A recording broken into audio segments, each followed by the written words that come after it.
Hello everyone, welcome to another review. This is Rajiv's horse animation test, and it's really good. He's a junior animator at Bond Monkey right now, and he gave me the shot to get a quick review. So it is almost done, I would say. It's really good. So all these notes are polished notes, and I would take them with a grain of salt. Let's go ahead and have a look at this one. I'll just play the animation first. Uh, let's see. I think this is a really strong cycle, and it's not just a cycle. It involves a jump as well, and also the fall, and also the recover animation in going back to a run. I would say this is a solid body mechanics test rather than a cycle test. And I really like how you've got the reference and how you've analyzed the reference already. I'm not sure if what kind of a setting or movie this is in, but yeah, the other reference is really solid. I really like the two angles that you've got here. The best thing which I couldn't take off this reference is the way that the inertia kind of changes as the horse lands, where the step is a bit smaller, and the recoil effect. I think it's very well uh, shown here, and that's something that we can definitely take away. So let's look at the shot.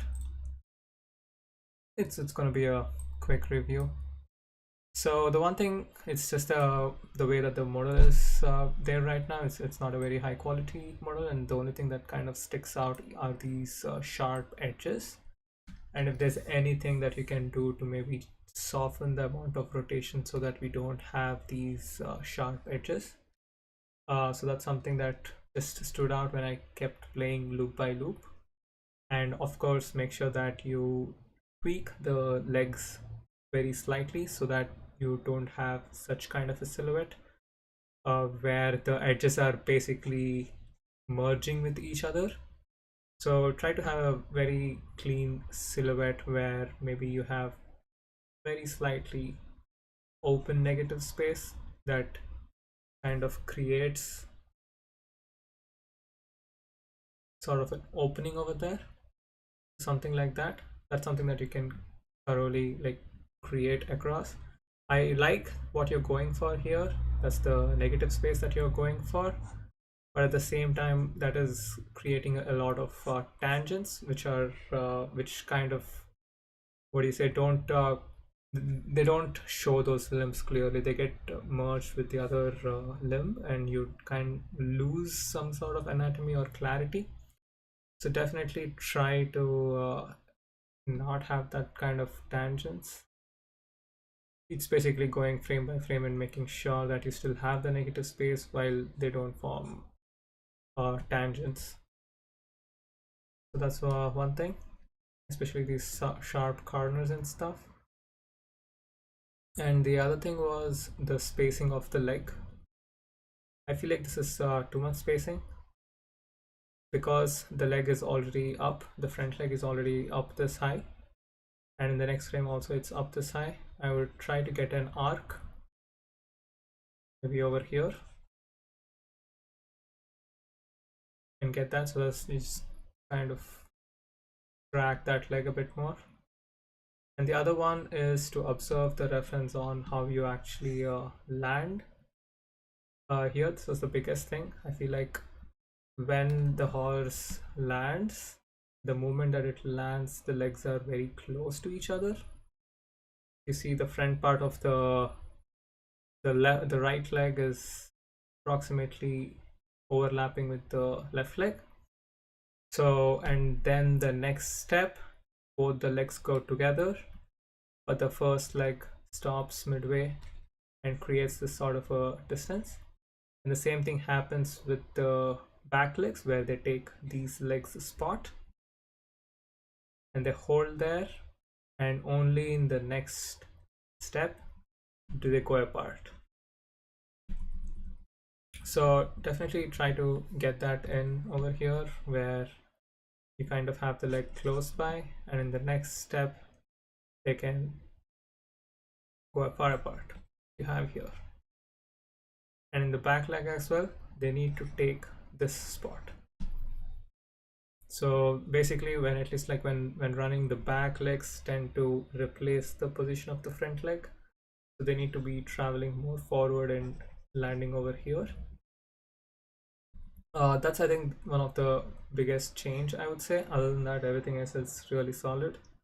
And I would maybe get in a bit more squash, because overall, if I play, the horse remains in this space. So at least when the horse lands, I feel like the horse could go a bit more lower and then higher, just to show some change. And the other one is the tail. As a tail, if I just concentrate on the tail, I feel like the overlapping is really working. You've got the flow, and I like the change of the flow as well over here. But I want to do a little bit, I wish you could do, if you could do a little bit more research on how horse's tail react, even if they flap so much, because all the 3 videos that you have here, I don't think that the tail is actually flapping so much. It's moving left and right, yes, but I don't know how much it's actually flapping up and down.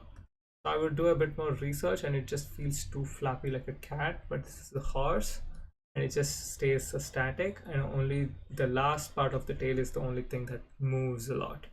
Especially when such a heavy character is moving forward, I don't think this is so fluid and loose and everything. So I would observe that, and as an animation, it is good. So if you can just take the tail and put it as an animation, that's amazing. But in order to match the horse's anatomy, I would just explore that a little bit more. And other than that, there's this one more thing: the way that the legs are actually landing. I observed the reference. I think this is more realistic and actual proper reference footage. I would observe the footings that's created in the sand as a reference on where the foot placements are. I believe that the foot is placed in front of each other, if not exactly in front of each other. There's some sort of overlap or some sort of closeness. They're not exactly parallel to each other. I think I see that with the front legs as well. If you see this kind of the sand print, this is the same as this one. If I just delete this, I feel like there's some sort of an overlap. So I feel like your legs can be closer, and also the rotation of the feet, it's rotated in the outward direction. I think that would really help showcase that the character is actually running, especially when the characters are running. There's only few of the limbs that are on the ground providing the balance, so it is necessary that that placement is right below the COG so that it's balanced. Other than that, I really like the overall the neck and the head animation. I really feel the squash and stretch, it's not too much. It's the herbivore, so they're much more heavier, so it's good that they don't squash and stretch too much. So yeah, overall those are my main notes.